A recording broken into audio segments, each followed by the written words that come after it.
ગઢડામાં ભગવાન જગન્નાથજીની 33મી ભવ્ય રથયાત્રા ધામધૂમથી નીકળી જગતના નાથના વધામણા કરવા ગઢડામાં માનવ મેરામણ ઉમટ્યું।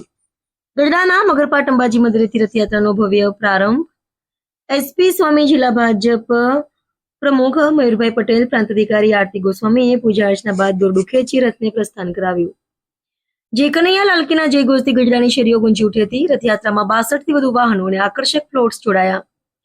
5 સ્થળોએ ડ્રોન દ્વારા ભગવાન જગન્નાથજી પર પુષ્પવર્ષા કરવામાં આવી। રથયાત્રાના રૂટ પર ઠેર ઠેર હજારો ભક્તો માટે ચા નાસ્તો શરબત અને પ્રસાદના સ્ટોલ ઉભા કર્યા। રથયાત્રાની સુરક્ષાને લઈ પોલીસ અને વહીવટીતંત્રનો ચુસ્ત બંદોબસ્ત ગોઠવવામાં આવ્યો। અહેવાલ રોહિત આર જતાપરા।